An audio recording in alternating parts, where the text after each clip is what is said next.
the President of the United States.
Speaker Johnson, Vice President Vance, the First Lady of the United States,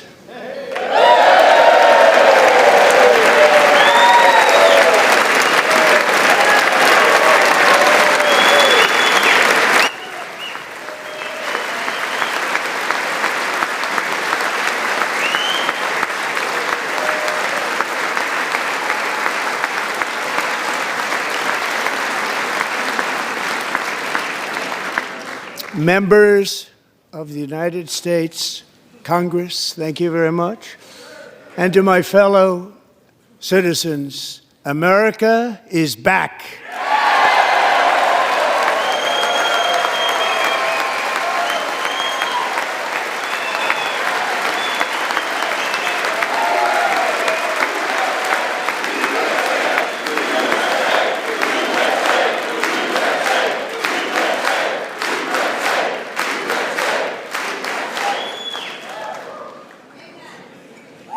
6 weeks ago, I stood beneath the dome of this Capitol and proclaimed the dawn of the golden age of America. From that moment on, it has been nothing but swift and unrelenting action to usher in the greatest and most successful era in the history of our country. We have accomplished more in 43 days than most administrations accomplished in 4 years or 8 years, and we are just getting started.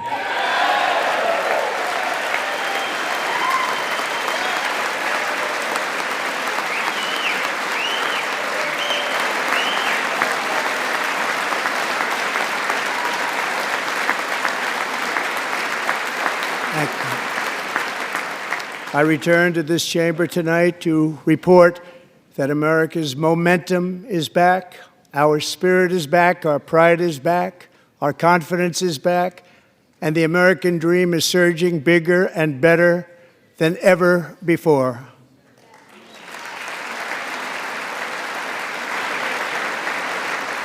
The American dream is unstoppable, and our country is on the verge of a comeback, the likes of which the world has never witnessed and perhaps will never witness again.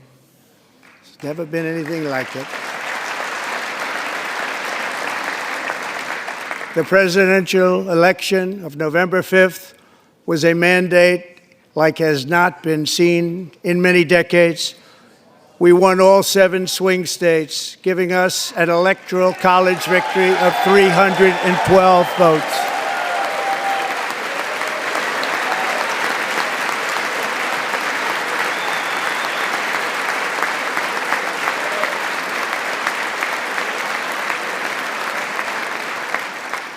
We won the popular vote by big numbers and won counties in our country.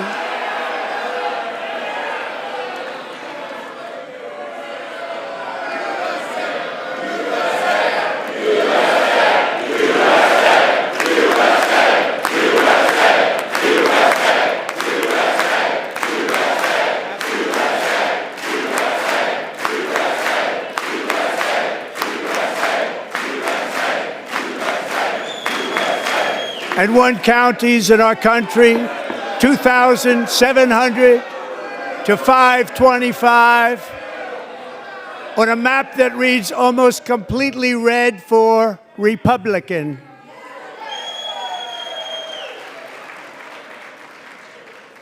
Now, for the first time in modern history, more Americans believe that our country is headed in the right direction than the wrong direction. In fact, it's an astonishing record, 27-point swing, the most ever.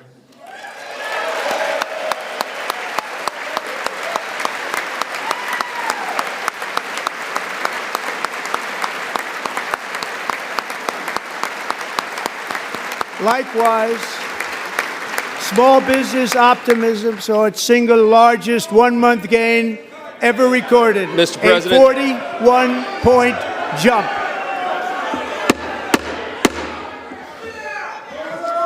Members are directed to uphold and maintain decorum in the House and to cease any further disruptions. That's your warning.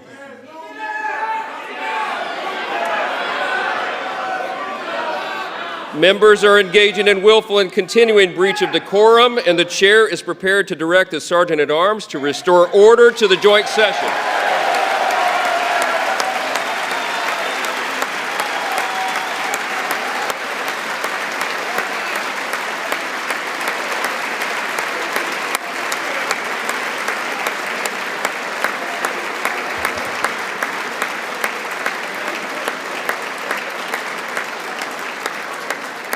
Mr. Green, take your seat.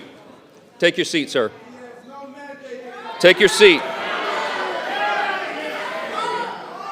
Finding that members continue to engage in willful and concerted disruption of proper decorum, the chair now directs the Sergeant-at-Arms to restore order. Remove this gentleman from the chamber.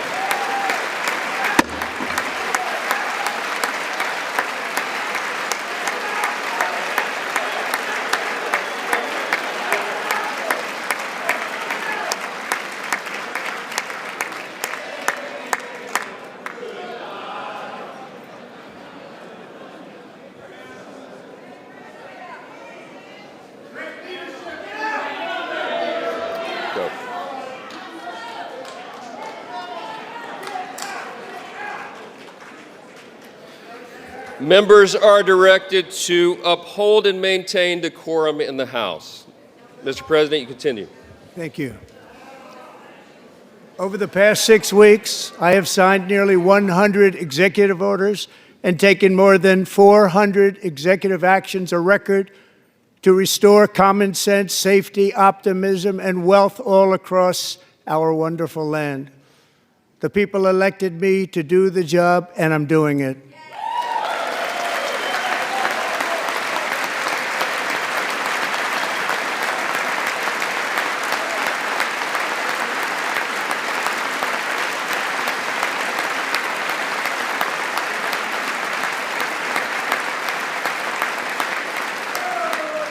In fact, it has been stated by many that the first month of our presidency, it's our presidency, is the most successful in the history of our nation. By many.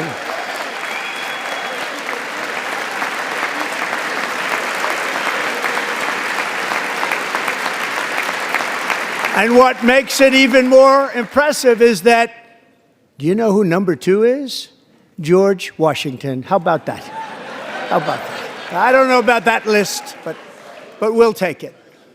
Within hours of taking the oath of office, I declared a national emergency on our southern border, and I deployed the U.S. military and Border Patrol to repel the invasion of our country. And what a job they've done.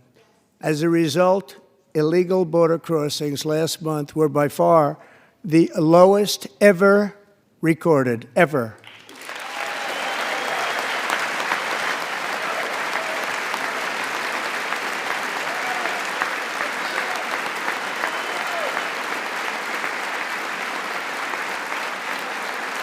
They heard my words and they chose not to come. Much easier that way. In comparison, under Joe Biden, the worst president in American history, there were hundreds of thousands of illegal crossings a month, and virtually all of them, including murderers, drug dealers, gang members, and people from mental institutions and insane asylums, were released into our country. Who would want to do that? This is my 5th such speech to Congress. And once again, I look at the Democrats in front of me, and I realize there is absolutely nothing I can say to make them happy or to make them stand or smile or applaud. Nothing I can do. I could find a cure to the most devastating disease, a disease that would wipe out entire nations, or announce the answers to the greatest economy in history, or the stoppage of crime to the lowest levels ever recorded. And these people sitting right here will not clap, will not stand, and certainly will not cheer for these astronomical achievements. They won't do it, no matter what. Five times I've been up here. It's very sad, and it just shouldn't be this way.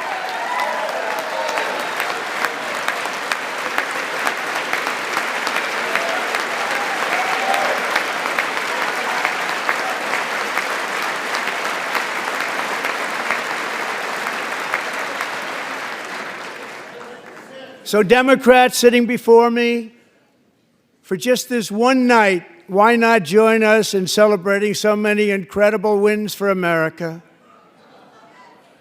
For the good of our nation, let's work together and let's truly make America great again.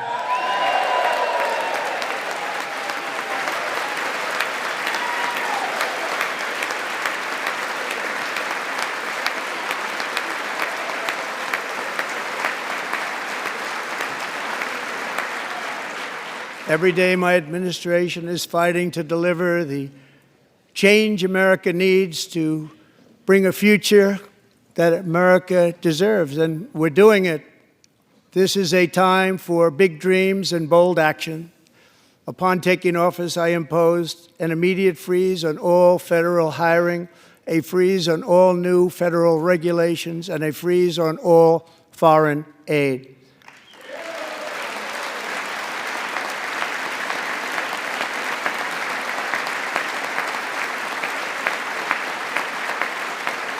I terminated the ridiculous Green New Scam. I withdrew from the unfair Paris Climate Accord, which was costing us trillions of dollars that other countries were not paying. I withdrew from the corrupt World Health Organization.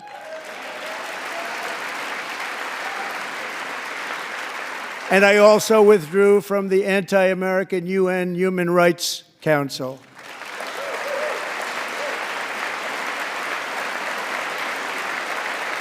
We ended all of Biden's environmental restrictions that were making our country far less safe and totally unaffordable. And importantly, we ended the last administration's insane electric vehicle mandate, saving our auto workers and companies from economic destruction.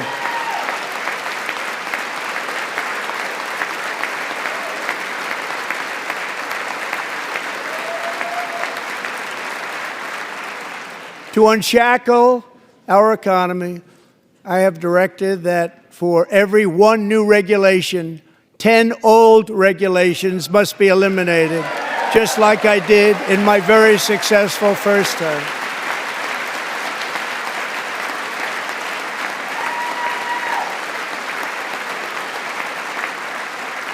And in that first term, we set records on ending unnecessary rules and regulations like no other president had done before. We ordered all federal workers to return to the office. They will either show up for work in person or be removed from their job.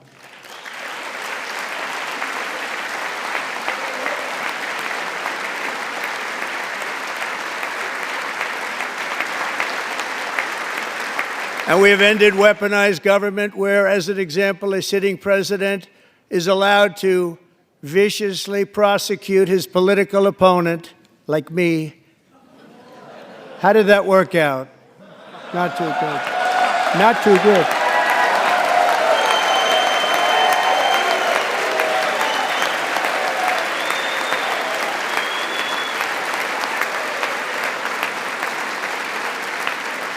And I have stopped all government censorship and brought back free speech in America. It's back.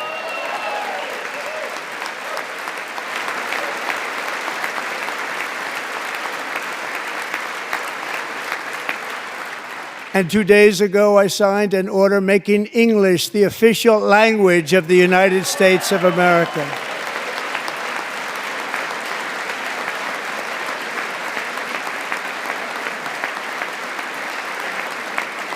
I renamed the Gulf of Mexico the Gulf of America.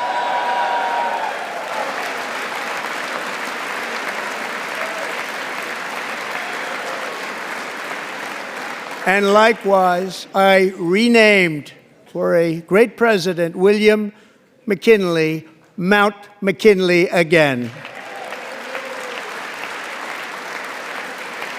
Beautiful Alaska. We love Alaska. We've ended the tyranny of so-called diversity, equity, and inclusion policies all across the entire federal government and indeed the private sector and our military. And our country will be woke no longer.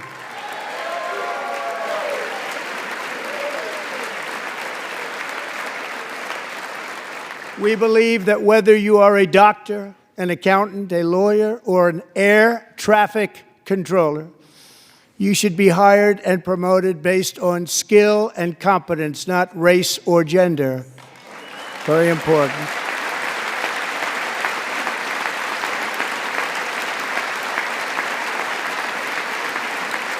You should be hired based on merit. And the Supreme Court, in a brave and very powerful decision, has allowed us to do so. Thank you. Thank you very much. Thank you. We have removed the poison of critical race theory from our public schools, and I signed an order making it the official policy of the United States government that there are only two genders, male and female.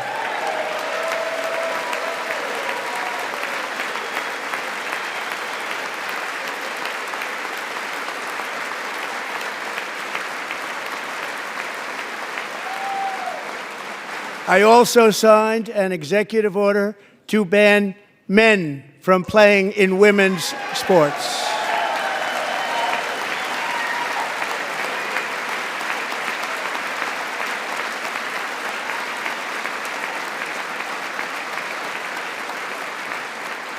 Three years ago, Peyton McNabb was an all-star high school athlete, one of the best, preparing for a future in college sports.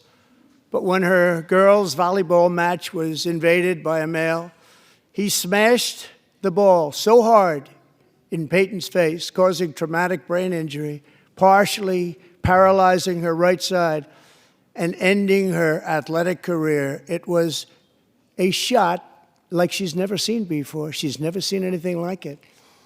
Peyton is here tonight in the gallery, and Peyton, from now on, schools will kick the men off the girls' team, or they will lose all federal funding.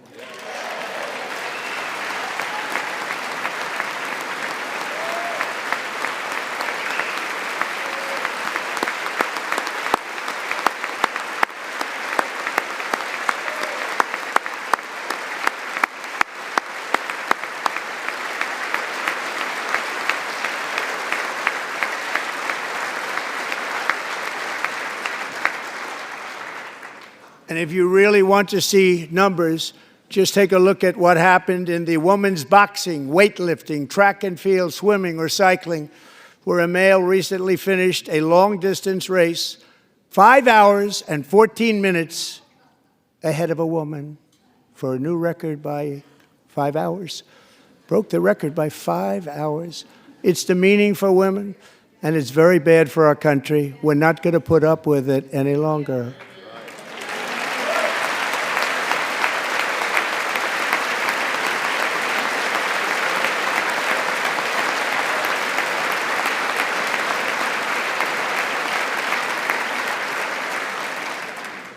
What I have just described is only a small fraction of the common sense revolution that is now, because of us, sweeping the entire world. Common sense has become a common theme, and we will never go back. Never. Never going to let that happen. Among my very highest priorities is to rescue our economy and get dramatic and immediate relief to working families. As you know, we inherited from the last administration an economic catastrophe and an inflation nightmare. Their policies drove up energy prices, pushed up grocery costs, and drove the necessities of life out of reach for millions and millions of Americans. They've never had anything like it. We suffered the worst inflation in 48 years, but perhaps even in the history of our country. They're not sure. As president, I'm fighting every day to reverse this damage and make America affordable again.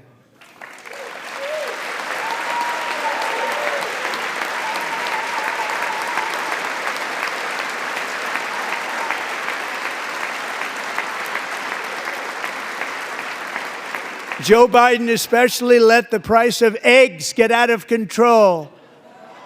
The egg price is out of control, and we're working hard to get it back down. Secretary, do a good job on that. You inherited a total mess from the previous administration. Do a good job.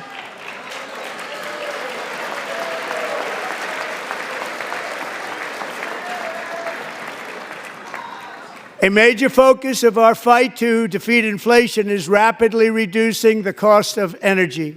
The previous administration cut the number of new oil and gas leases by 95%, slowed pipeline construction to a halt, and closed more than 100 power plants. We are opening up many of those power plants right now.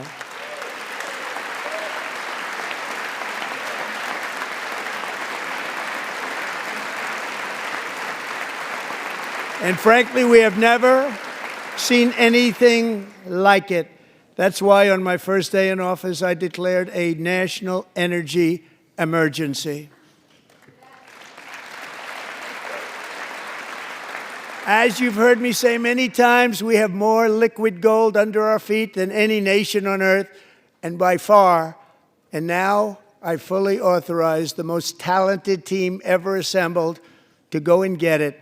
It's called Drill, Baby, Drill.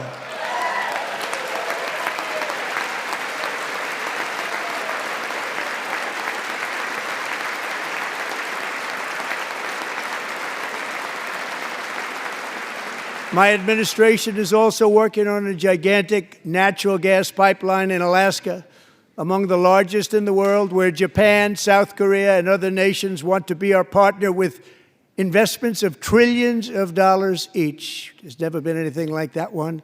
It will be truly spectacular. It's all set to go. The permitting is gotten. And later this week, I will also take historic action to dramatically expand production of critical minerals and rare earths here in the USA.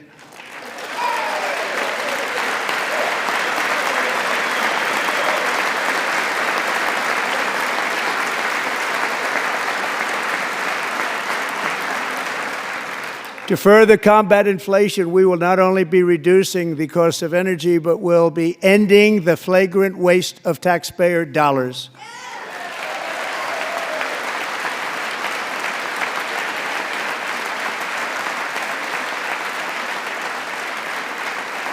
And to that end, I have created the brand new Department of Government Efficiency, DOGE. Perhaps you've heard of it. Perhaps.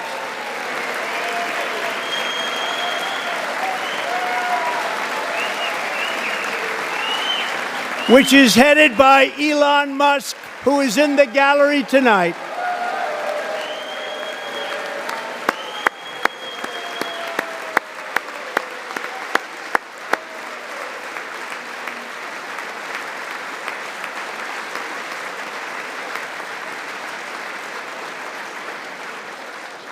Thank you, Elon. He's working very hard. He didn't need this. He didn't need this. Thank you very much. We appreciate it. Everybody here, even this side, appreciates it, I believe. They just don't want to admit that. Just listen to some of the appalling waste we have already identified. $22 billion from HHS to provide free housing and cars for illegal aliens. $45 million for diversity, equity, and inclusion scholarships in Burma. $40 million to improve the social and economic inclusion of sedentary migrants. Nobody knows what that is. $8 million to promote LGBTQI+ in the African nation of Lesotho, which nobody has ever heard of. $60 million for indigenous peoples and Afro-Colombian empowerment in Central America, $60 million. $8 million for making mice transgender. This is real. $32 million for a left-wing propaganda operation in Moldova. $10 million for male circumcision in Mozambique. $20 million for the Arab Sesame Street in the Middle East. It's a program. $20 million for a program. $1.9 billion to recently created Decarbonization of Homes Committee, headed up, and we know she's involved. Just at the last moment, the money was passed over by a woman named Stacey Abrams. Have you ever heard of her? A $3.5 million consulting contract for lavish fish monitoring. $1.5 million for voter confidence in Liberia. $14 million for social cohesion in Mali. $59 million for illegal alien hotel rooms in New York City. He's a real estate developer. He's done very well. $250,000 to increase vegan local climate action innovation in Zambia. $42 million for social and behavior change in Uganda. $14 million for improving public procurement in Serbia. $47 million for improving learning outcomes in Asia. Asia's doing very well with learning. I don't know what we're doing. We should use it ourselves. And $101 million for DEI contracts at the Department of Education. The most ever paid, nothing even like it. Under the Trump administration, all of these scams, and they're far worse, but I didn't think it was appropriate to talk about them. They're so bad. Many more have been found out and exposed and swiftly terminated by a group of very intelligent, mostly young people, headed up by Elon, and we appreciate it. We found hundreds of billions of dollars of fraud.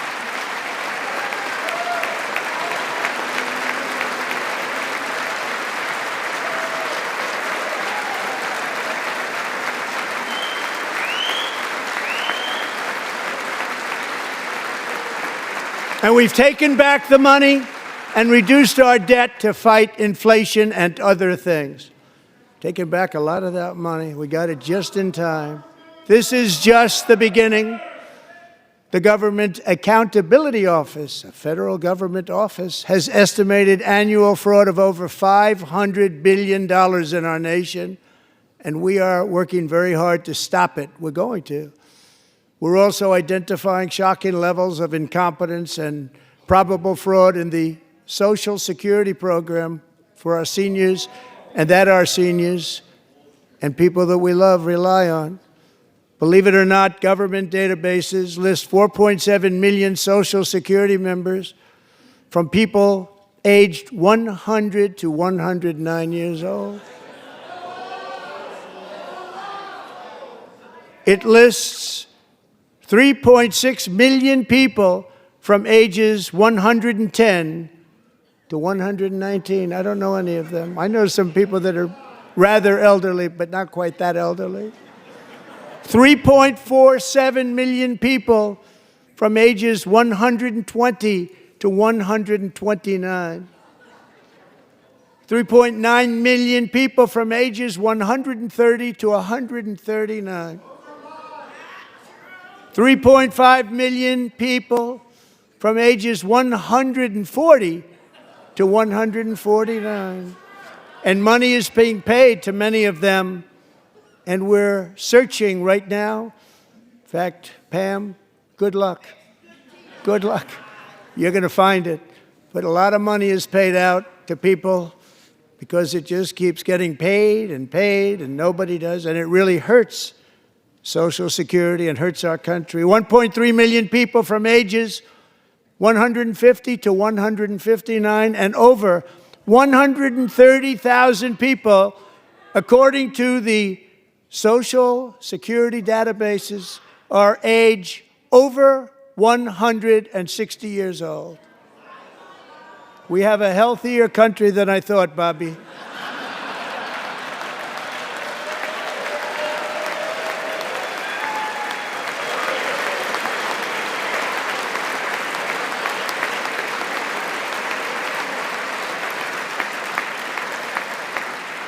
Including, to finish, 1,039 people between the ages of 220 and 229, one person between the age of 240 and 249, and one person is listed at 360 years of age.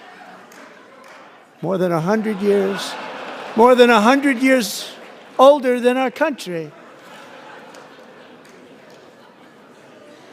But we're going to find out where that money's going, and it's not going to be pretty. By slashing all of the fraud, waste, and theft we can find, we will defeat inflation, bring down mortgage rates, lower car payments and grocery prices, protect our seniors, and put more money in the pockets of American families.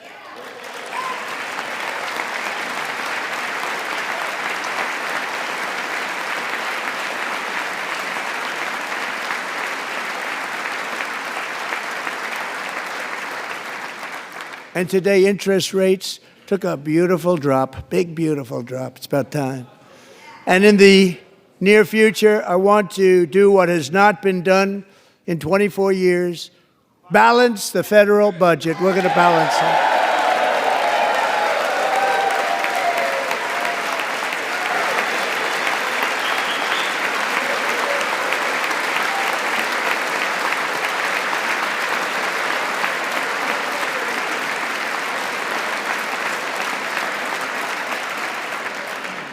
With that goal in mind, we have developed in great detail what we are calling the Gold Card, which goes on sale very, very soon. For $5 million, we will allow the most successful job-creating people from all over the world to buy a path to U.S. citizenship. It's like the green card, but better and more sophisticated. And these people will have to pay tax in our country. They won't have to pay tax from where they came. The money that they've made, you wouldn't want to do that, but they have to pay tax, create jobs. They'll also be taking people out of colleges and paying for them so that we can keep them in our country instead of having them being forced out.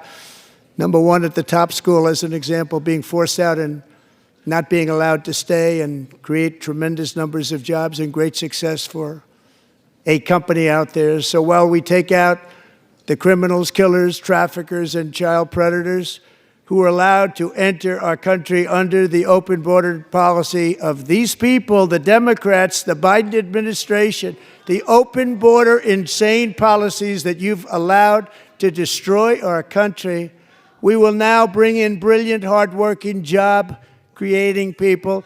They're going to pay a lot of money, and we're going to reduce our debt with that money.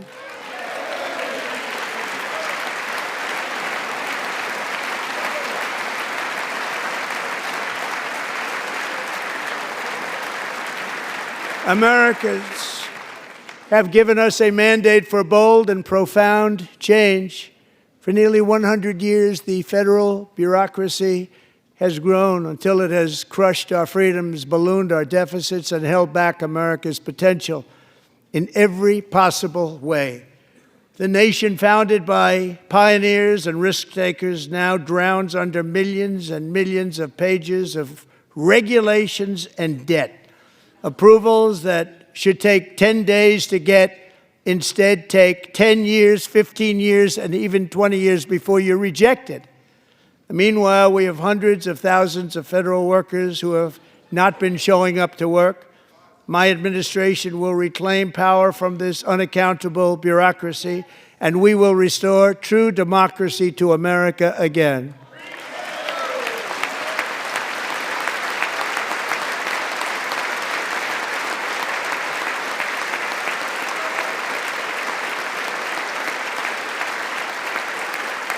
And any federal bureaucrat who resists this change will be removed from office immediately. Because we are draining the swamp. It's very simple. And the days of rule by unelected bureaucrats are over.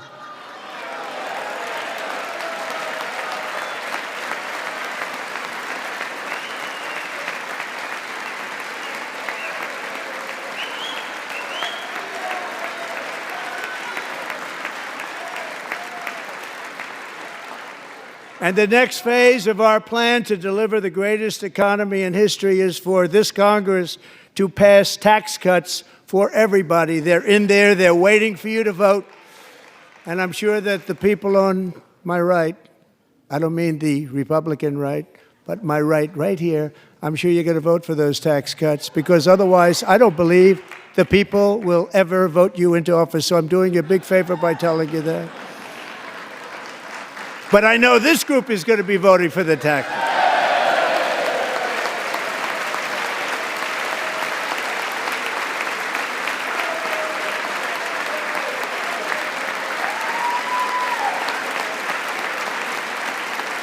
Thank you.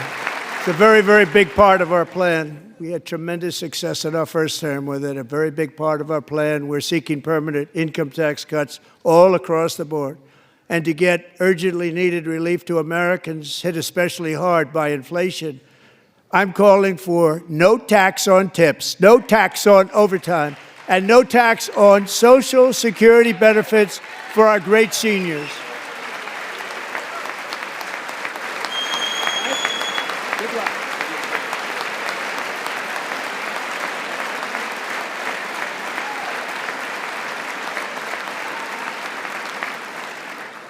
And I also want to make interest payments on car loans tax deductible, but only if the car is made in America.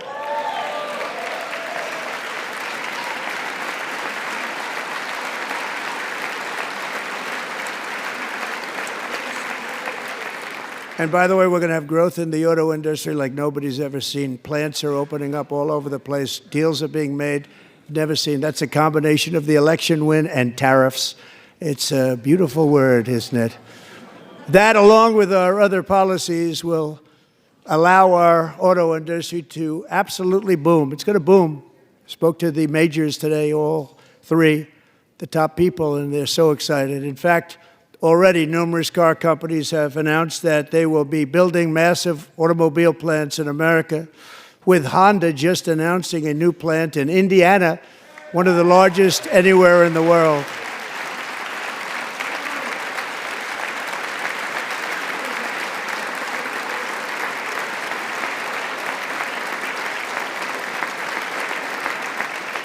And this has taken place since our great victory on November 5th, a date which will hopefully go down as one of the most important in the history of our country.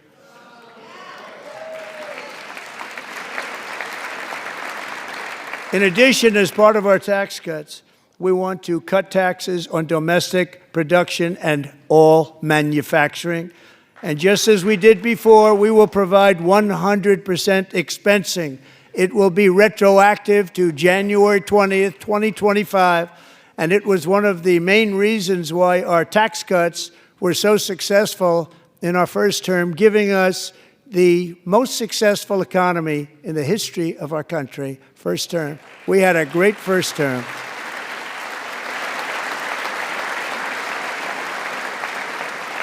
If you don't make your product in America, however, under the Trump administration, you will pay a tariff, and in some cases, a rather large one. Other countries have used tariffs against us for decades, and now it's our turn to start using them against those other countries. On average, the European Union, China, Brazil, India, Mexico, and Canada, have you heard of them?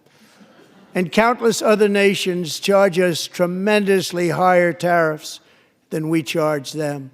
It's very unfair. India charges us auto tariffs higher than 100%. China's average tariff on our products is twice what we charge them. And South Korea's average tariff is 4 times higher. Think of that, 4 times higher. And we give so much help militarily and in so many other ways to South Korea, but that's what happens. This is happening by friend and foe. This system is not fair to the United States and never was, and so on April 2nd, I wanted to make it April 1st, but I didn't want to be accused of April Fool's Day. That's not, just one day cost us a lot of money. But we're going to do it in April. I'm a very superstitious person. April 2nd, reciprocal tariffs kick in. And whatever they tariff us, other countries, we will tariff them. That's reciprocal, back and forth. Whatever they tax us, we will tax them. If they do non-monetary tariffs to keep us out of their market, then we will do non-monetary barriers to keep them out of our market. There's a lot of that, too. They don't even allow us in their market. We will take in trillions and trillions of dollars and create jobs like we have never seen before. I did it with China, and I did it with others, and the Biden administration couldn't do anything about it because there was so much money they couldn't do anything about it. We have been ripped off for decades by nearly every country on earth, and we will not let that happen any longer.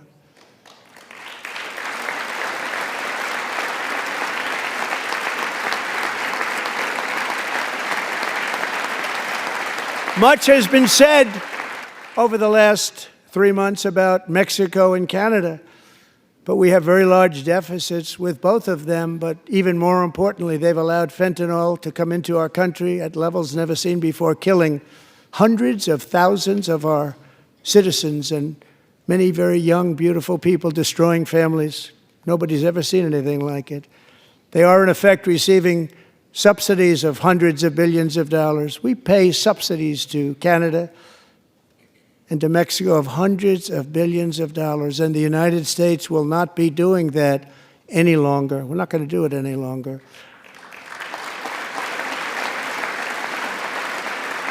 Thanks to our America First policies we're putting into place, we have had $1.7 trillion of new investment in America in just the past few weeks. The combination of the election and our economic policies that people of SoftBank, one of the most brilliant anywhere in the world, announced a $200 billion investment. OpenAI and Oracle, Larry Ellison, announced $500 billion investment, which they wouldn't have done if Kamala had won. Apple announced $500 billion investment. Tim Cook called me. He said, I cannot spend it fast enough. It's going to be much higher than that, I believe. They'll be building their plants here instead of in China. And just yesterday, Taiwan Semiconductor, the biggest in the world, most powerful in the world, has a tremendous amount, 97% of the market, announced a $165 billion investment to build the most powerful chips on earth right here in the USA.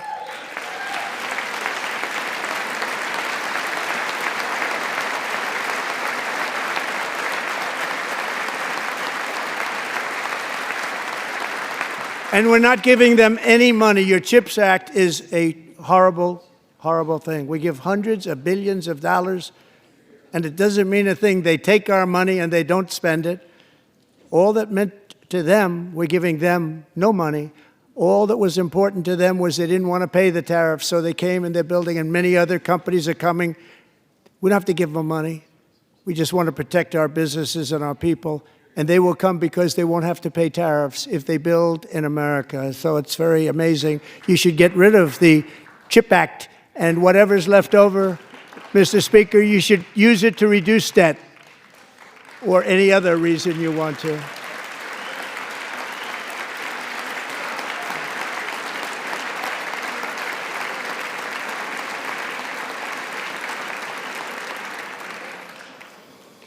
Our new trade policy will also be great for the American farmer. I love the farmer, who will now be selling into our home market, the USA, because nobody is going to be able to compete with you. Because those goods that come in from other countries and companies, they're really in a bad position in so many different ways. They're uninspected. They may be very dirty and disgusting, and they come in and they pour in, and they hurt our American farmers. The tariffs will go on agricultural product coming into America, and our farmers, starting on April 2nd, it may be a little bit of an adjustment period, We had that before when I made the deal with China, $50 billion of purchases, and I said, just bear with me, and they did. They did. Probably have to bear with me again, and this will be even better. That was great. The problem with it was that Biden didn't enforce it. He didn't enforce it. $50 billion of purchases, and we were doing great, but Biden did not enforce it, and it hurt our farmers. But our farmers are going to have a field day right now. So to our farmers, have a lot of fun. I love you too. I love you too. It's all going to happen.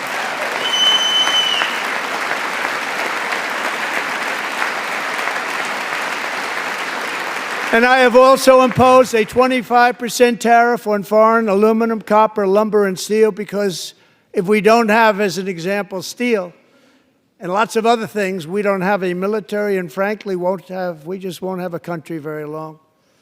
Here today is a proud American steelworker, fantastic person from Decatur, Alabama, Jeff Denard.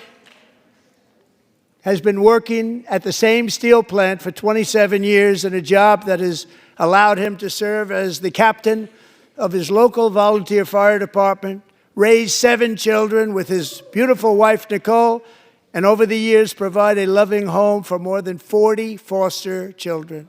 So great, Jeff.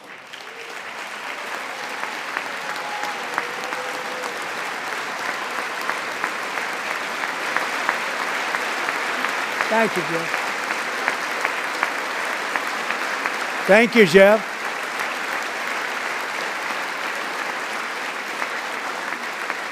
Stories like Jeff's remind us that tariffs are not just about protecting American jobs. They're about protecting the soul of our country. Tariffs are about making America rich again and making America great again, and it's happening, and it will happen rather quickly. There'll be a little disturbance, but we're okay with that. It won't be much. No, you're not. Oh. And look where Biden took us. Very low, the lowest we've ever been. Jeff, I want to thank you very much. And I also want to recognize another person who has devoted herself to foster care community. She works so hard on it. A very loving person, our magnificent First Lady of the United States.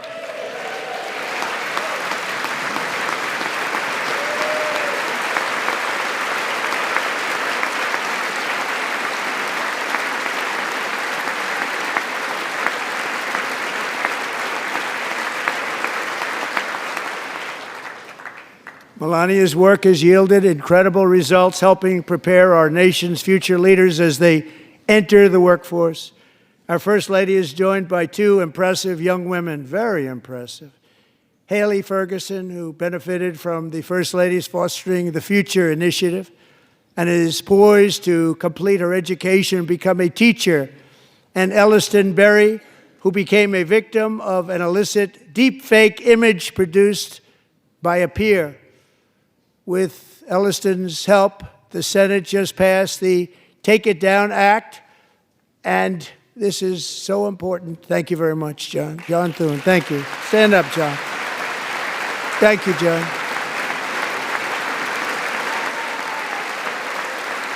Thank you all very much.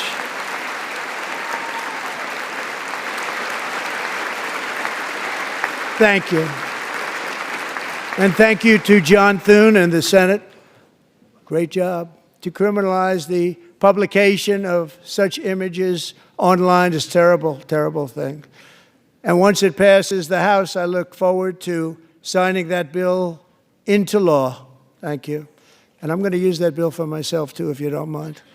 Because nobody gets treated worse than I do online. Nobody. That's great. Thank you very much to the Senate. Thank you. But if we truly care about protecting Americans' children, no step is more crucial than securing America's borders. Over the past 4 years, 21 million people poured into the United States. Many of them were murderers, human traffickers, gang members, and other criminals from the streets of dangerous cities all throughout the world. Because of Joe Biden's insane and very dangerous open border policies, they are now strongly embedded in our country, but we are getting them out and getting them out fast.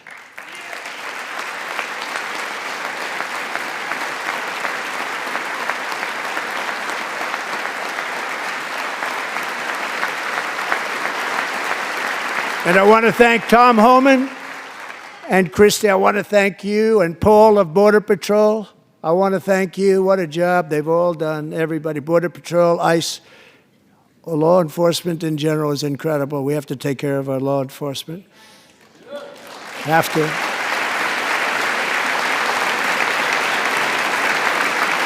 Last year, a brilliant 22-year-old nursing student named Laken Riley, the best in her class, admired by everybody, went out for a jog on the campus of the University of Georgia. That morning, Laken was viciously attacked, assaulted, beaten, brutalized, and horrifically murdered. Laken was stolen from us by a savage illegal alien gang member who was arrested while trespassing across Biden's open southern border and then set loose into the United States under the heartless policies of that failed administration. It was indeed a failed administration. He had then been arrested and released in a Democrat-run sanctuary city, a disaster, before ending the life of this beautiful young angel.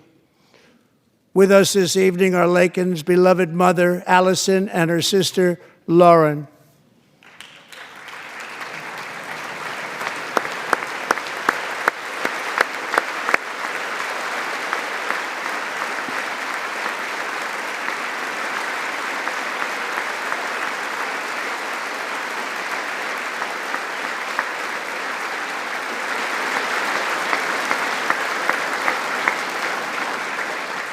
Last year, I told Laken's grieving parents that we would ensure their daughter would not have died in vain. That's why the very first bill I signed into law as your 47th president mandates the detention of all dangerous criminal aliens who threaten public safety. It's a very strong, powerful act.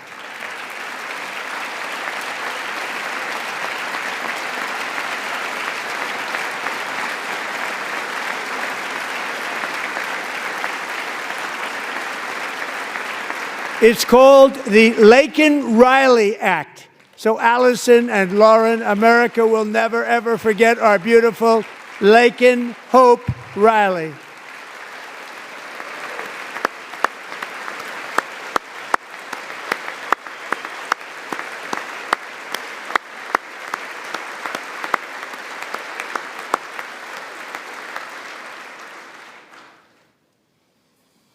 Thank you very much.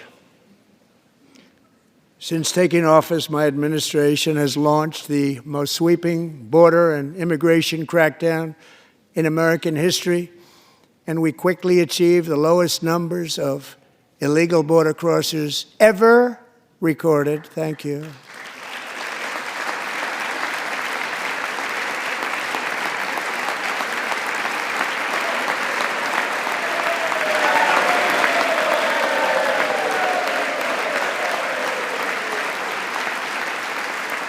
The media and our friends in the Democrat Party kept saying we needed new legislation, we must have legislation to secure the border. But it turned out that all we really needed was a new president.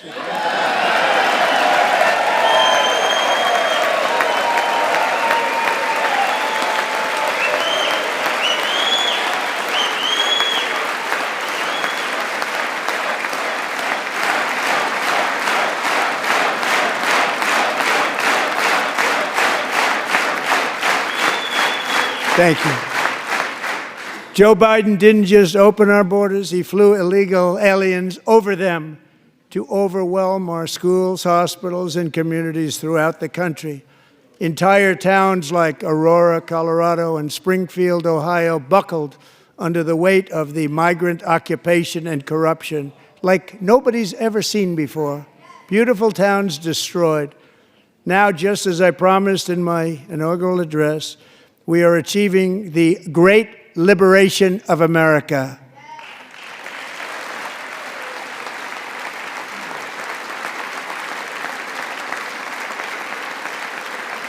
But there still is much work to be done. Here tonight is a woman I have gotten to know, Alexis Nungary from Houston. Wonderful woman. Last June, Alexis's 12-year-old daughter, her precious Jocelyn, walked to a nearby convenience store. She was kidnapped, tied up, assaulted for 2 hours under a bridge, and horrifically murdered. Arrested and charged with this heinous crime are two illegal alien monsters from Venezuela, released into America by the last administration through their ridiculous open border. The death of this beautiful 12-year-old girl and the agony of her mother and family touched our entire nation greatly. Alexis, I promised that we would always remember your daughter, your magnificent daughter, and earlier tonight I signed an order keeping my word to you. One thing I have learned about Jocelyn is that she loved animals so much. She loved nature. Across Galveston Bay, from where Jocelyn lived in Houston, you will find a magnificent national wildlife refuge, a pristine, peaceful, 34,000-acre sanctuary for all of God's creatures on the edge of the Gulf of America.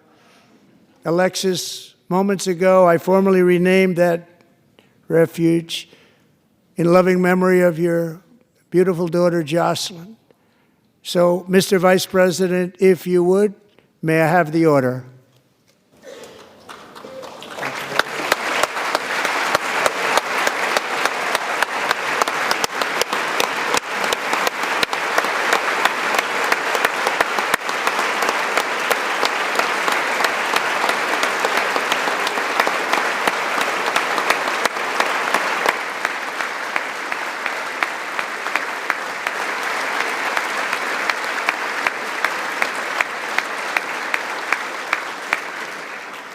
Thank you very much.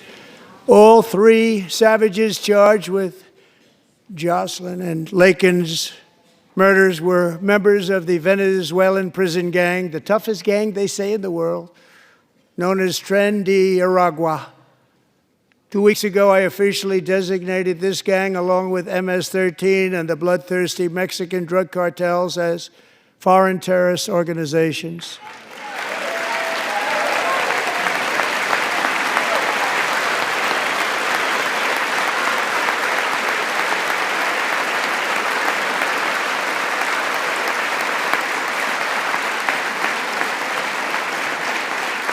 They are now officially in the same category as ISIS, and that's not good for them. Countless thousands of these terrorists were welcomed into the U.S. by the Biden administration. But now every last one will be rounded up and forcibly removed from our country, or, if they're too dangerous, put in jails, standing trial in this country, because we don't want them to come back ever. With us this evening is a warrior on the front lines of that battle, Border Patrol Agent Roberto Ortiz. Great guy.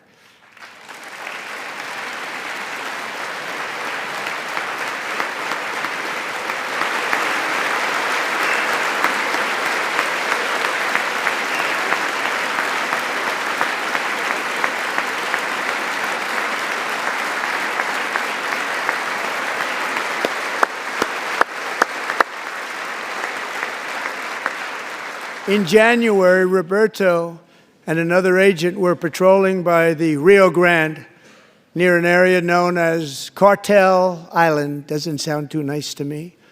When heavily armed gunmen started shooting at them, Roberto saw that his partner was totally exposed, at great danger, and he leapt into action, returning fire and providing crucial seconds for his fellow agent to seek safety, just barely. I have some of the prints of that event, and it was not good. Agent Ortiz, we salute you for your great courage and for your line of fire that you took and for the bravery that you showed. We honor you, and we will always honor you. Thank you, Roberto, very much.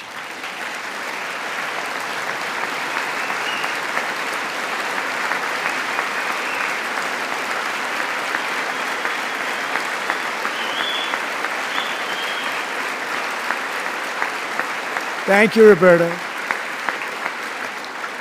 And I actually got to know him on my many calls to the border. He's a great, great gentleman. The territory to the immediate south of our border is now dominated entirely by criminal cartels that murder, rape, torture, and exercise total control. They have total control over a whole nation, posing a grave threat to our national security.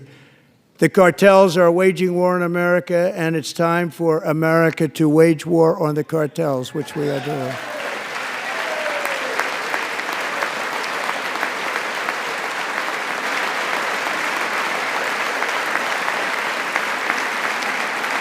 Five nights ago, Mexican authorities, because of our tariff policies being imposed on them, think of this, handed over to us 29 of the biggest cartel leaders in their country. That has never happened before. They want to make us happy. First time ever. But we need Mexico and Canada to do much more than they've done, and they have to stop the fentanyl and drugs pouring into the USA. They're going to stop it.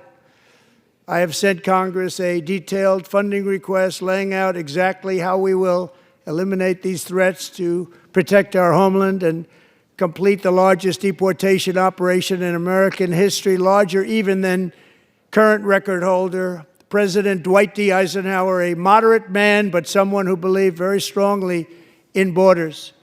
Americans expect Congress to send me this funding without delay so I can sign it into law. So, Mr. Speaker, John Thune, both of you, I hope you're going to be able to do that, Mr. Speaker. Thank you.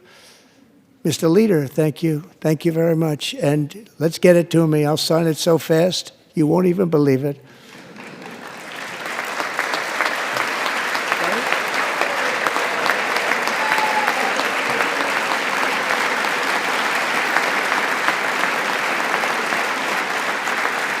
And as we reclaim our sovereignty, we must also bring back law and order to our cities and towns.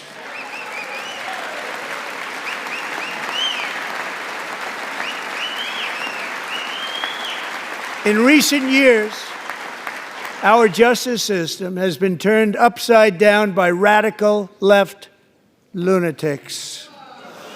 Many jurisdictions virtually ceased enforcing the law against dangerous repeat offenders while weaponizing law enforcement against political opponents like me. My administration has acted swiftly and decisively to restore fair, equal, and impartial justice under the constitutional rule of law, starting at the FBI and the DOJ. Pam, good luck. Cash, wherever you may be, good luck. Good luck. Pam Bondi. Good luck. So important. Going to do a great job. Cash, thank you. Thank you, Cash.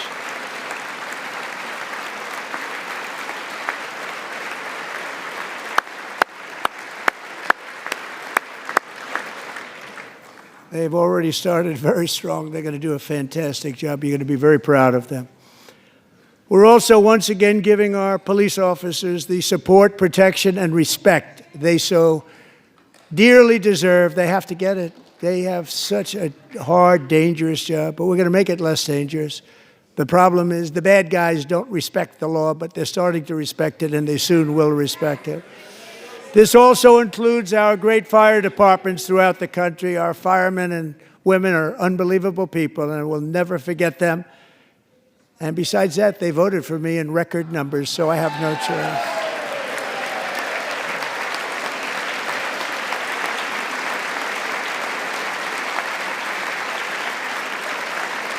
One year ago this month, 31-year-old New York police officer Jonathan Diller, unbelievably wonderful person and a great officer, was gunned down at a traffic stop on Long Island. I went to his funeral.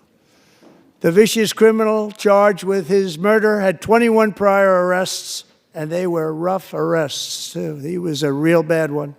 The thug in the seat next to him had 14 prior arrests, and went by the name of Killer. He was Killer. He killed other people, they say, a lot of them.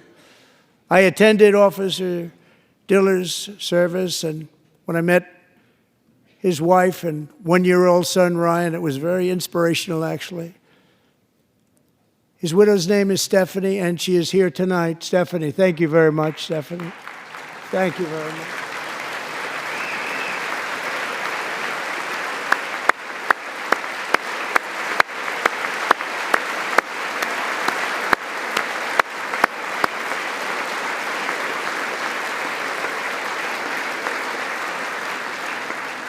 Stephanie, we're going to make sure that Ryan knows his dad was a true hero, New York's finest, and we're going to get these cold-blooded killers and repeat offenders off our streets, and we're going to do it fast. Got to stop it. They get out with 28 arrests. They push people into subway trains. They hit people over the head, back of the head with baseball bats. We got to get them out of here. I've already signed an executive order requiring a mandatory death penalty for anyone who murders a police officer. And tonight I'm asking Congress to pass that policy into permanent law.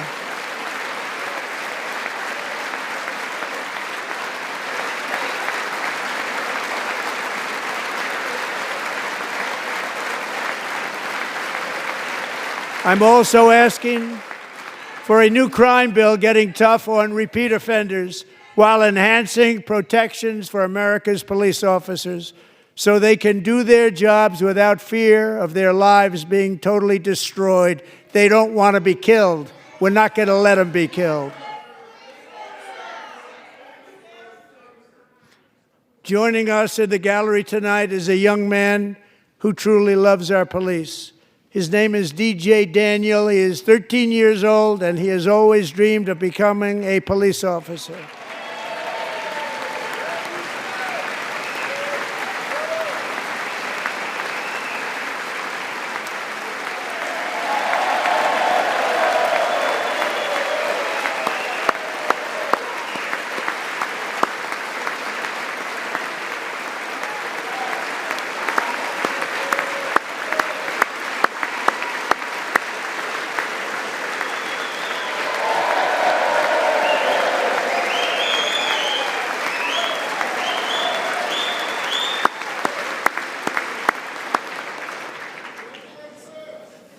But in 2018, DJ was diagnosed with brain cancer. The doctors gave him 5 months at most to live. That was more than 6 years ago.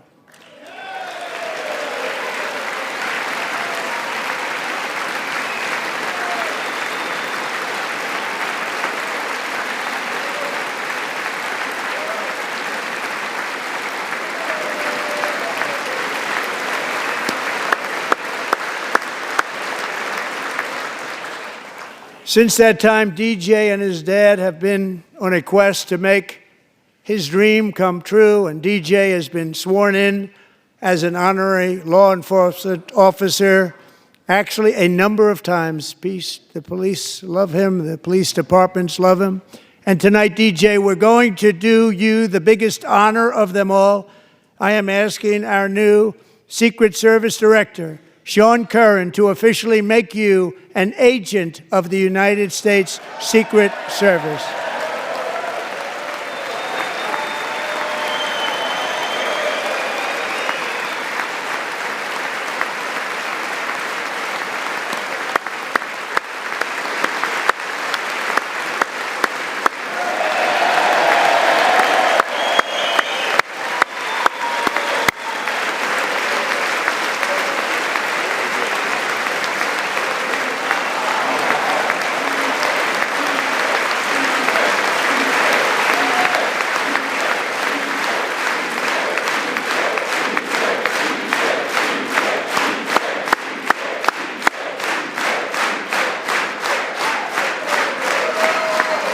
Thank you, DJ.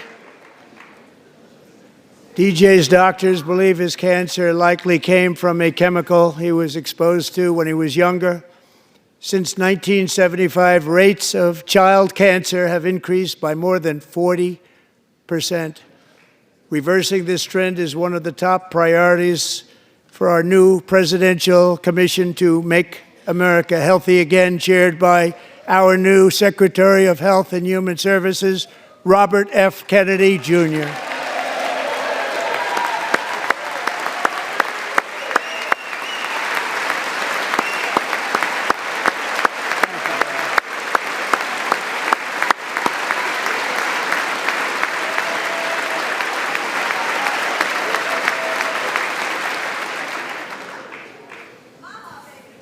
With the name Kennedy, you would have thought everybody over here would have been cheering. How quickly they forget. Our goal is to get toxins out of our environment, poisons out of our food supply, and keep our children healthy and strong.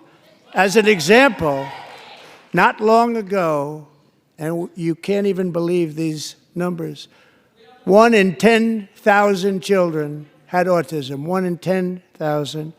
And now it's 1 in 36. There's something wrong, 1 in 36. Think of that. So we're going to find out what it is, and there's nobody better than Bobby and all of the people that are working with you. You have the best to figure out what is going on. Okay, Bobby, good luck. It's a very important job. Thank you. Go get him.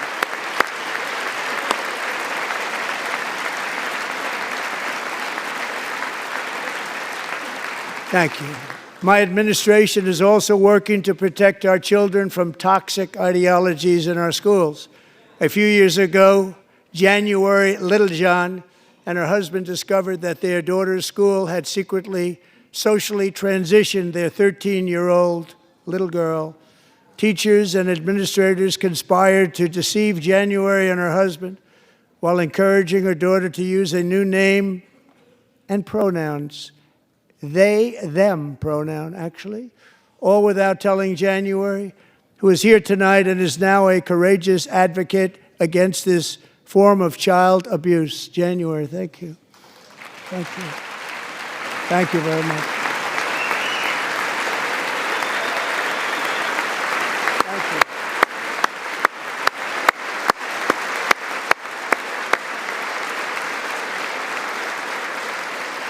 Thank you. Thank you.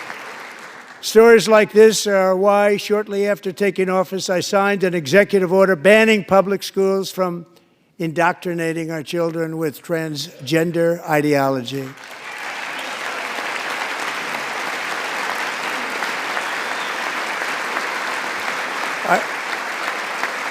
I also signed an order to cut off all taxpayer funding to any institution that engages in the sexual mutilation of our youth.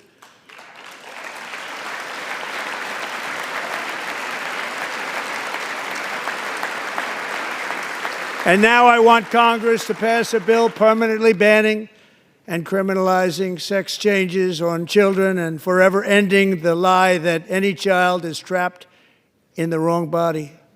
This is a big lie.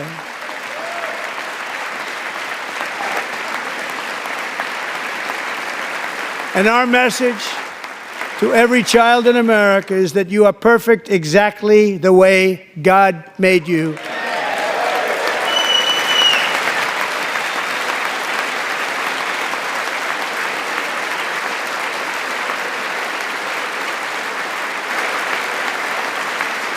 Because we're getting wokeness out of our schools and out of our military, and it's already out, and it's out of our society. We don't want it.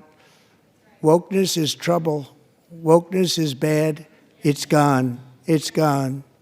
And we feel so much better for it, don't we? Don't we feel better? Our service members won't be activists and ideologues. They will be fighters and warriors. They will fight for our country. And Pete, congratulations. Secretary of Defense, congratulations.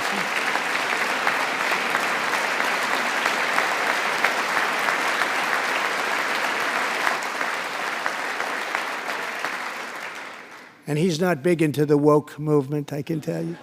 I know him well. I am pleased to report that in January, the U.S. Army had its single best recruiting month in 15 years, and that all armed services are having among the best recruiting results ever in the history of our services. What a difference.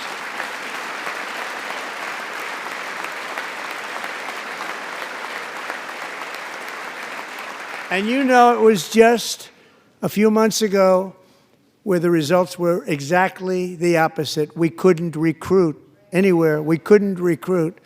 Now we're having the best results just about that we've ever had. What a tremendous turnaround. It's really a beautiful thing to see. People love our country again. It's very simple. They love our country, and they love being in our military again. So it's a great thing, and thank you very much. Great job. Thank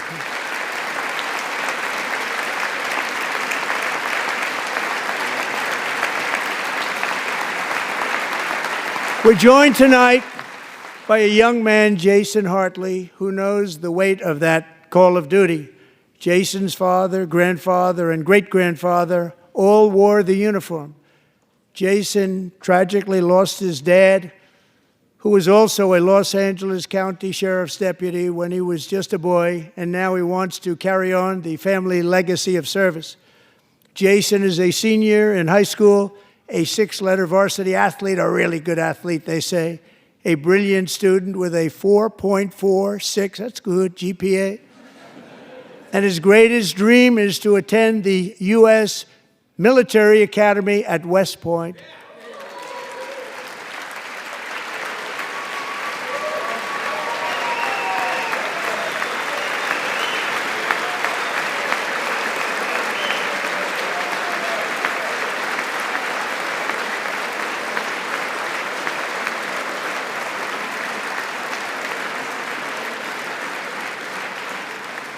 And Jason, that's a very big deal getting in. That's a hard one to get into. But I'm pleased to inform you that your application has been accepted.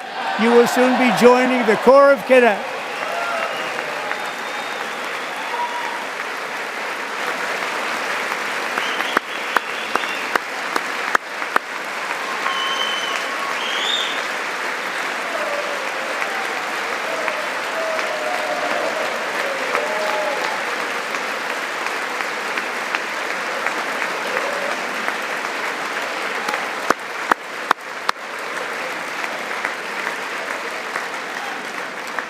Thank you. Jason, you're going to be on the long gray line, Jason. As Commander-in-Chief, my focus is on building the most powerful military of the future. As a first step, I'm asking Congress to fund a state-of-the-art Golden Dome missile defense shield to protect our homeland, all made in the USA.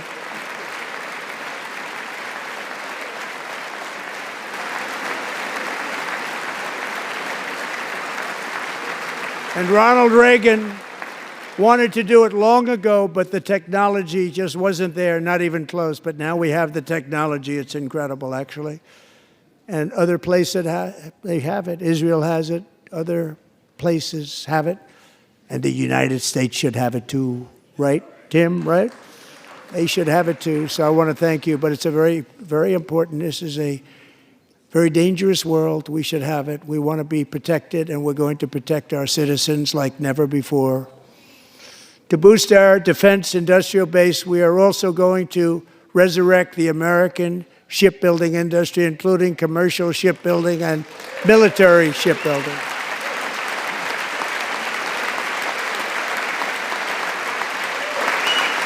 And for that purpose, I am announcing tonight that we will create a new Office of Shipbuilding in the White House and offer special tax incentives to bring this industry home to America where it belongs. We used to make so many ships. We don't make them anymore very much, but we're going to make them very fast, very soon. It will have a huge impact. To further enhance our national security, my administration will be reclaiming the Panama Canal, and we've already started doing it.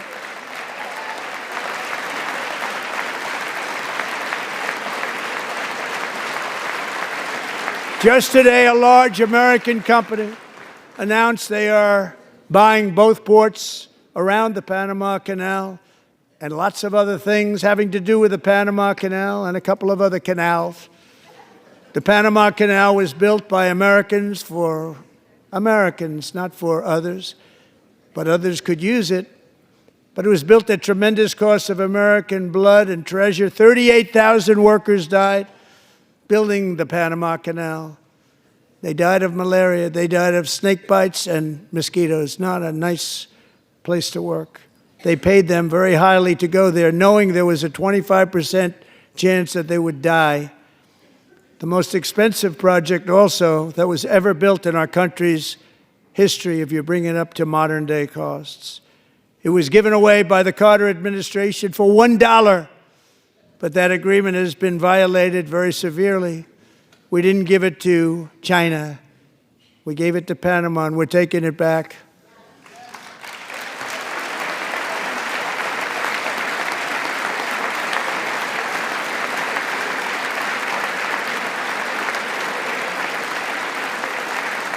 And we have Marco Rubio in charge. Good luck, Marco.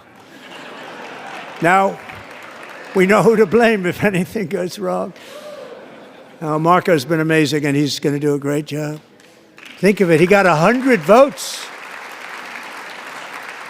You know, he was approved with actually 99, but the 100th was this gentleman, and I feel very certain. So let's assume he got 100 votes. And I'm either very, very happy about that or I'm very concerned about it. But he's already proven. I mean, he's a great gentleman. He's respected by everybody, and we appreciate you voting for Marco. He's going to do a fantastic job. Thank you. Thank you. He's doing a great job.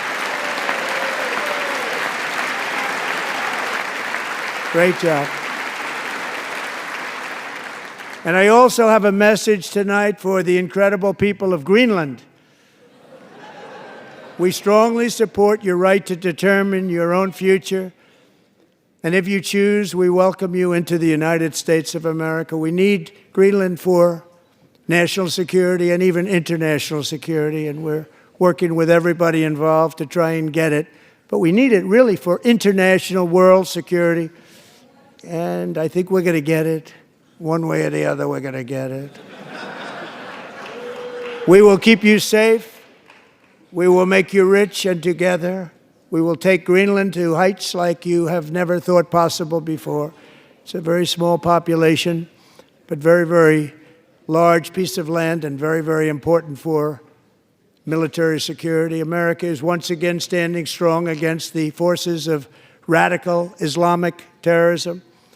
3.5 years ago, ISIS terrorists killed 13 American service members and countless others in the Abbey Gate bombing during the disastrous and incompetent withdrawal from Afghanistan. Not that they were withdrawing, it was the way they withdrew. Perhaps the most embarrassing moment in the history of our country. Tonight, I am pleased to announce that we have just apprehended the top terrorist responsible for that atrocity, and he is right now on his way here to face the swift sword of American justice.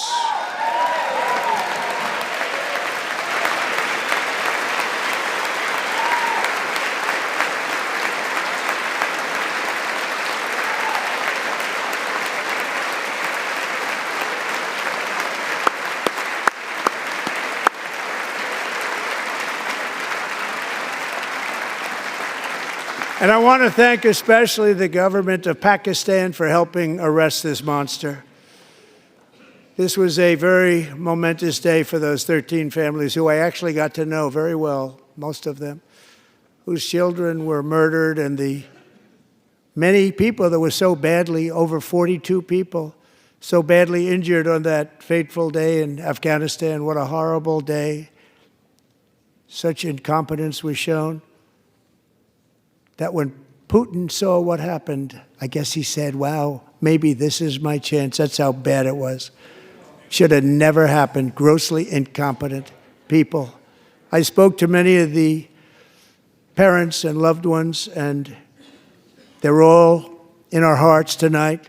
Just spoke to them on the phone. We had a big call. Every one of them called, and everybody was on the line, and they did nothing but cry with happiness. They were very happy, as happy as you can be under those circumstances. Their child, brother, sister, son, daughter was killed for no reason whatsoever. In the Middle East, we're bringing back our hostages from Gaza. In my first term, we achieved one of the most groundbreaking peace agreements in generations, the Abraham Accords.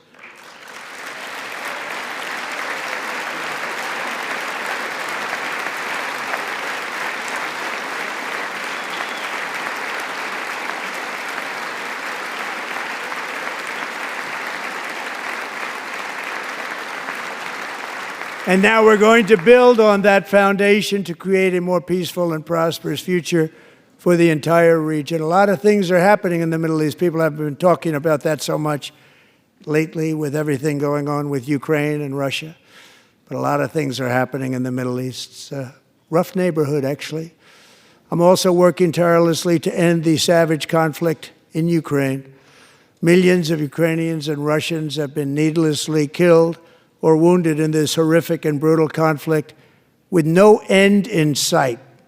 The United States has sent hundreds of billions of dollars to support Ukraine's defense with no security, with no anything.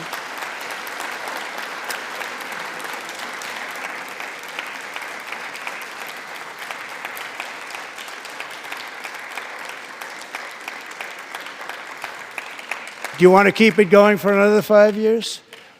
Yeah, you would say Pocahontas says yes.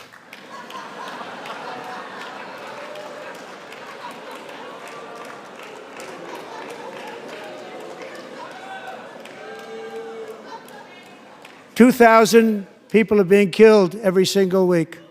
More than that.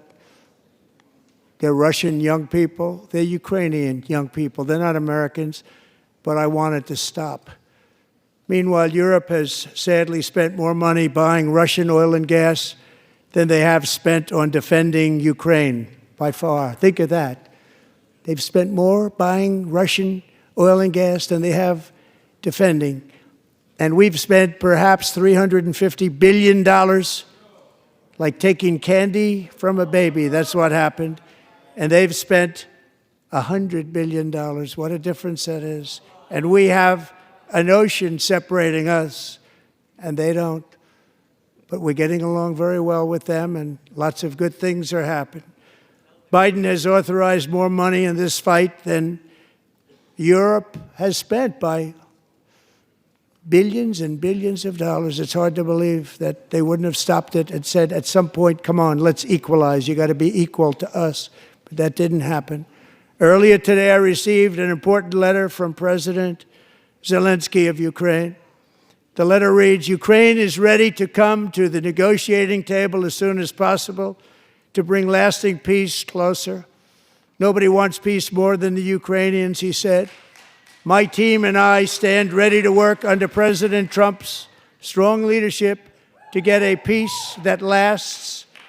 We do really value how much America has done to help Ukraine maintain its sovereignty and independence.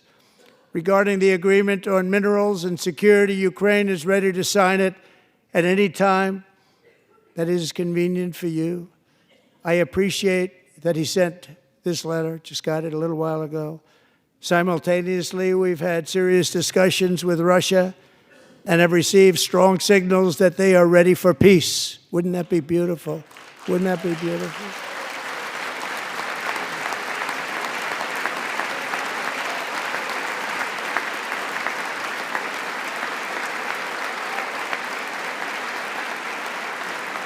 Wouldn't that be beautiful?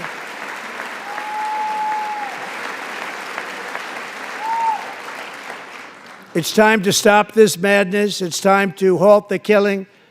It's time to end this senseless war. If you want to end wars, you have to talk to both sides.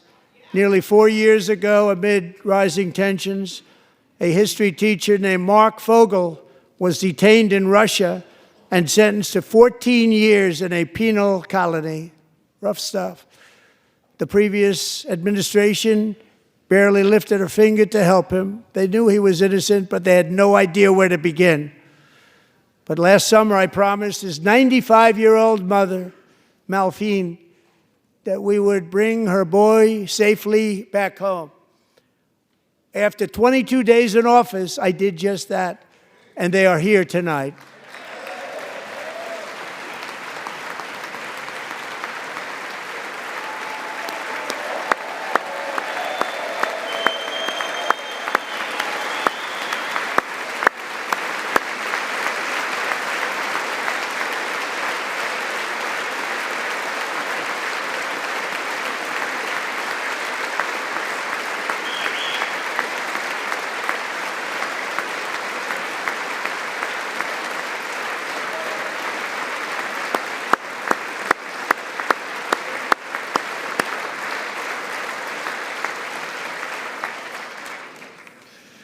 To Mark and his great mom, we are delighted to have you safe and sound and with us.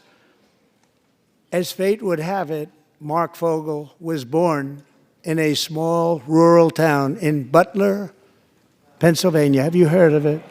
Where his mother has lived for the past 78 years. I just happened to go there last July 13th for a rally. That was not pleasant. And that is where I met his beautiful mom right before I walked onto that stage. And I told her I would not forget what she said about her son. And I never did I? Never forgot. Less than 10 minutes later, at that same rally, gunfire rang out, and a sick and deranged assassin unloaded 8 bullets from his sniper's perch into a crowd of many thousands of people. My life was saved by a fraction of an inch, but some were not so lucky. Corey Comparator was a firefighter, a veteran, a Christian, a husband, a devoted father, and above all, a protector. When the sound of gunshots pierced the air, it was a horrible sound. Corey knew instantly what it was and what to do. He threw himself on top of his wife and daughters and shielded them from the bullets with his own body. Corey was hit really hard. You know the story from there. He sacrificed his life to save theirs. 2 others, very fine people, were also seriously hit. But thankfully, with the help of 2 great country doctors, we thought they were gone and they were saved. So those doctors had great talent. We're joined by Corey's wife, Helen, who was his high school sweetheart, and their 2 beloved daughters, Allison and Kaylee. Thank you.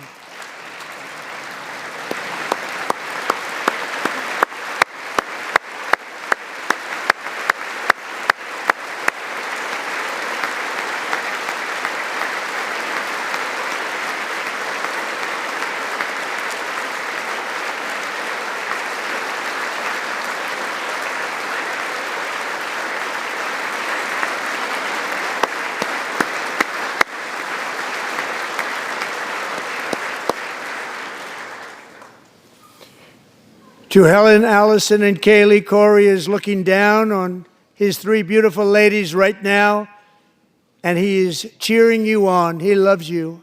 He is cheering you on.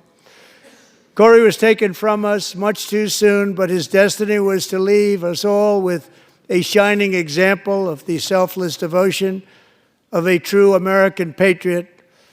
It was love like Corey's that built our country, and it's love like Corey's that is going to make our country more majestic than ever before.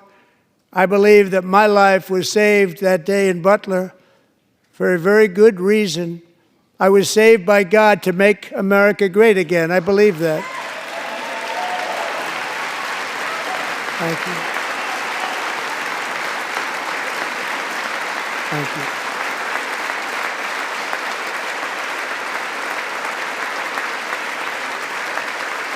Thank you.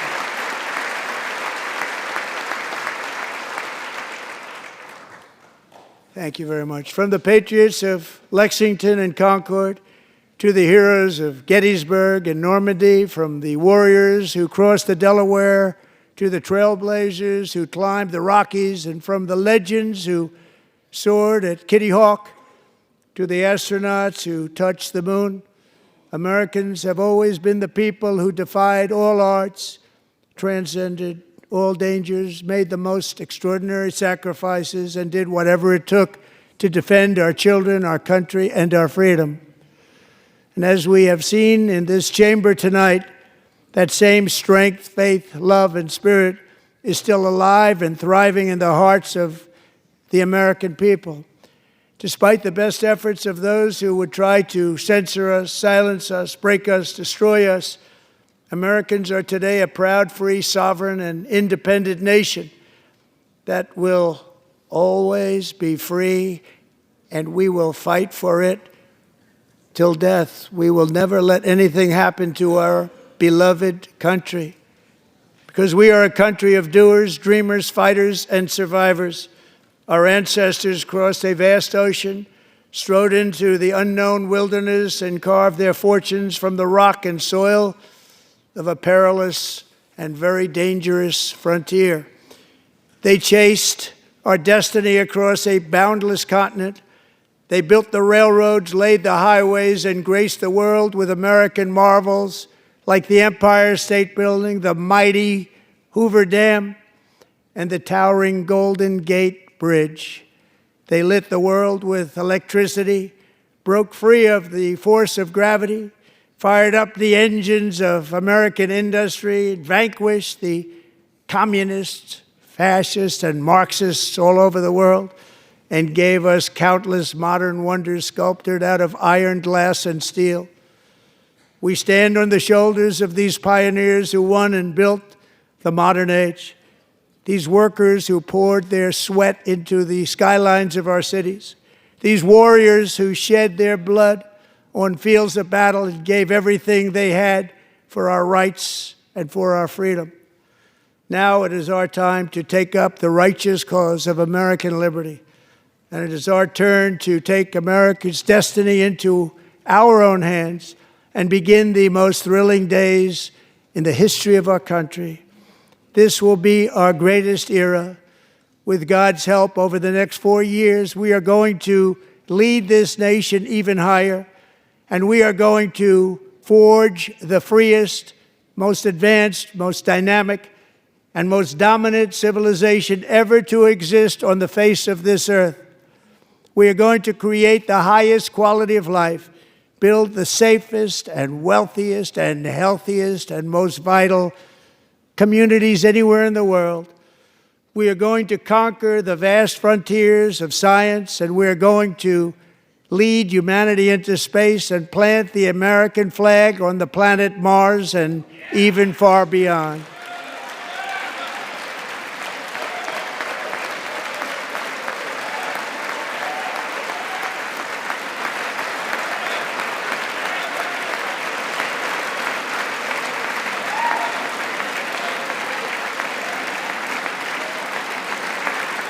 And through it all, we are going to rediscover the unstoppable power of the American spirit. And we are going to renew unlimited promise of the American dream. Every single day, we will stand up and we will fight, fight, fight for the country our citizens believe in and for the country our people deserve.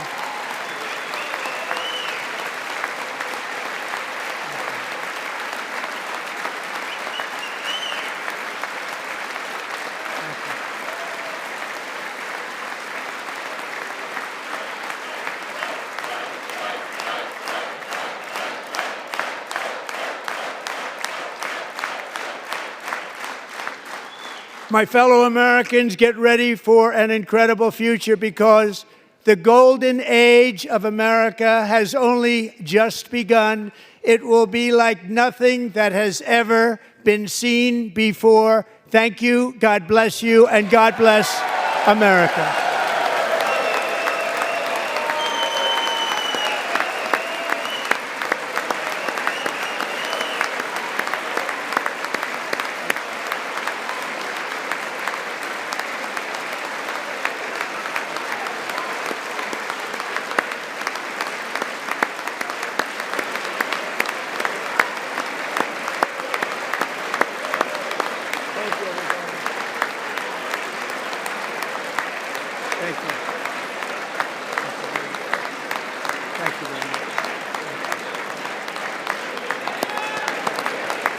Thank you very much.